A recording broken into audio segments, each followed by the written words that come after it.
সবাইকে স্বাগত জানাই আরও একটা ভিডিওতে। আশা করি সবাই ভালো আছেন। এই ভিডিওতে আমরা একটা মরফো ডিভাইস রিপেয়ার করব। মরফোর এই ডিভাইস অ্যাকচুয়ালি একটা ফিঙ্গারপ্রিন্ট স্ক্যানার, এগুলো আধার অথেন্টিকেশনের জন্য ব্যবহার করা হয়।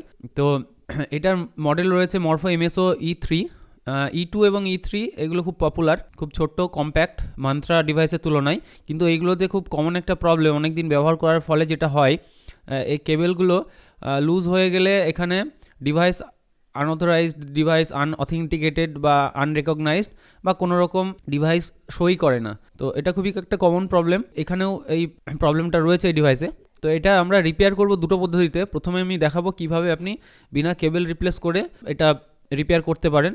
অনেক সময় কী হয়, কেবল অর্ডার করলে সেটা আসতে সময় লাগে, সেক্ষেত্রে এমার্জেন্সি পারপাসে আপনার কাজ বন্ধ হয়ে যায়। পুরোপুরি কাজ বন্ধ না করে কিছুদিনের জন্য এটা রিপেয়ার করতে পারেন, সেটা পার্মানেন্ট সলিউশন না। তো সেটা প্রথমে দেখাবো।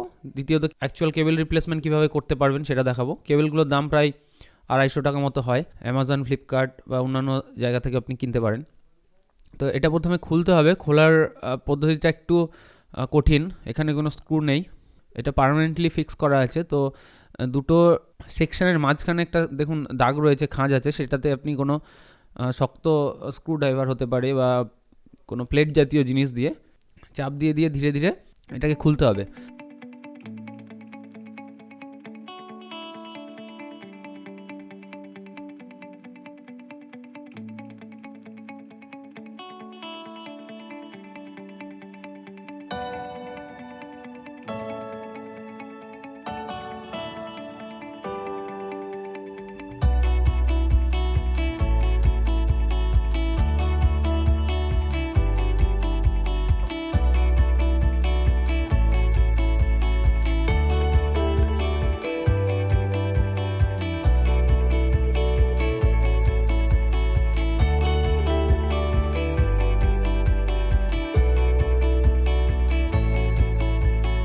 তো এখানে দেখুন একটা প্রিন্টেড সার্কিট বোর্ডের সাথে একটা তার অ্যাটাচ করা আছে, ইউএসবি কেবলটা।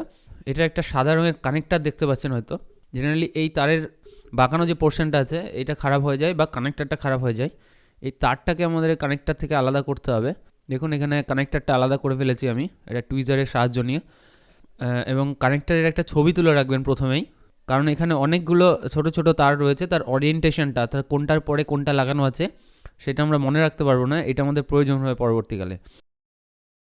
তো কানেক্টারের সাথে দেখুন একটা প্রোটেকশনের জন্য রাবার ব্যান্ড দেওয়া আছে, শ্রিঙ্ক র্যাপ, সেটাকে আলাদা করে নিতে পারেন এটা পরবর্তীকালে ইউজ করার জন্য।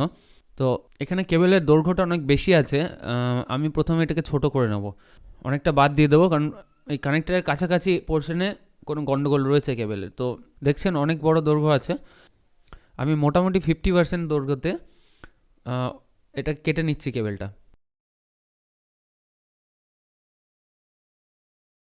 এখানে আমাদের কাজ হবে পুরনো যে কানেক্টারটা আছে সেটাকে খুলে নেওয়া।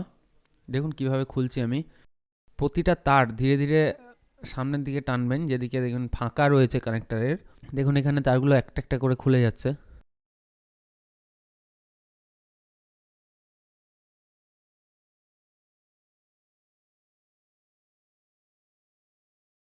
তো এইভাবে বিনা ড্যামেজ করে কানেক্টারটা আমাদের খুলে নিতে হবে। এখানে কানেক্টারের সাথে সাথে শ্রিঙ্ক র্যাপটাও খুলে নেব।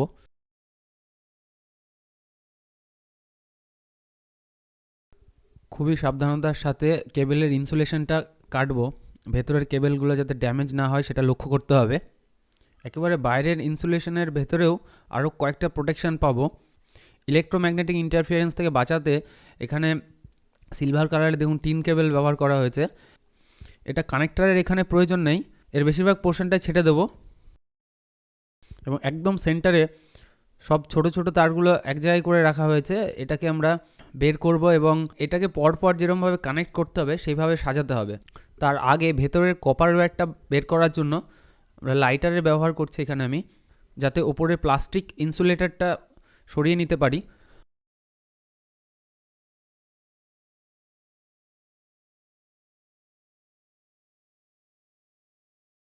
তো এইভাবে পুরনো কানেক্টারটা ব্যবহার করার জন্য তারটাকে রেডি করলাম। পরপর তারটা সাজিয়ে, তো একটা একটা তার কানেক্টারের সঠিক জায়গায় দেওয়ার পরে ওপর থেকে কিছু প্রেশার অ্যাপ্লাই করতে হবে, সেটা টুইজার হোক বা ব্লেড হতে পারে বা কোনো ছুরি দিয়ে করতে পারেন।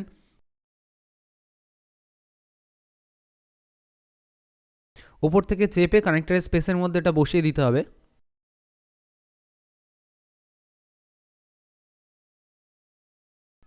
এবং এটা প্রতিটা ইন্ডিভিজুয়াল তারের জন্য করব আমরা। এটা খুবই সাবধানতার সাথে করলে কানেক্টরটা আগের অবস্থায় রেস্টোর করা যাবে। তবে এটা আবারও বলছি টেম্পোরারি সলিউশন, তারে একটু টান লাগলে তারটা আবার খুলে যাবে, তো সেটা লক্ষ্য রাখতে হবে যাতে সেরকম না হয়।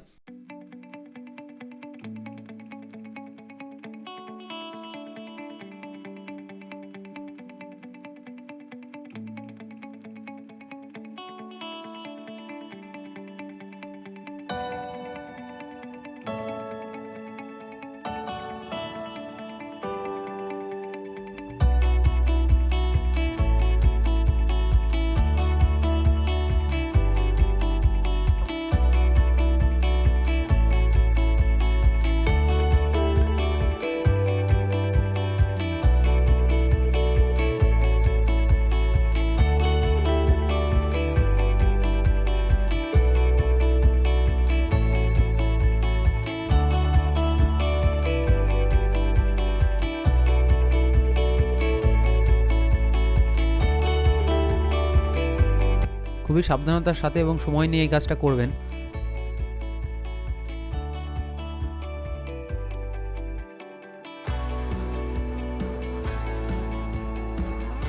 এখানে দেখুন আমি কানেক্টরটা আগের মতো রেস্টোর করেছি এবং এখানে হয়তো দেখতে পাচ্ছেন সিলভার টাইপের একটা ওয়্যার বাইরের দিকে আছে, এটা লাগবে না এখানে কানেক্টরে।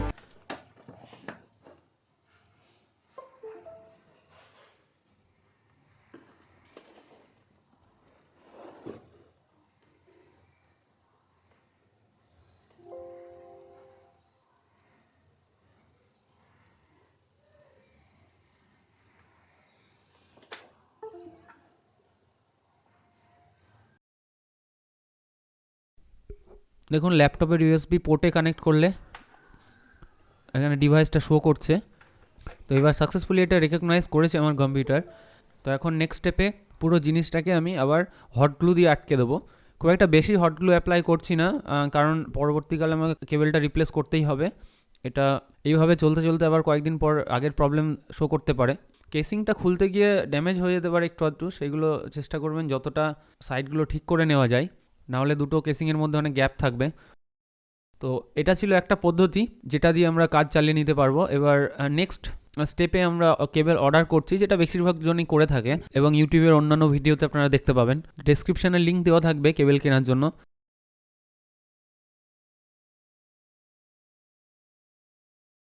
তো এর কাজ হবে জাস্ট আমাদের সঠিক ওরিয়েন্টেশনে কানেক্টরটা লাগানো। কখনোই চেষ্টা করবেন না খুব জোরে বা খুব প্রেশার অ্যাপ্লাই করে এখানে কানেক্টরটা লাগানো। সেক্ষেত্রে আপনি ভুল ওরিয়েন্টেশনে লাগাতে গেলে কিন্তু কানেক্টরটা নষ্ট হয়ে যাবে।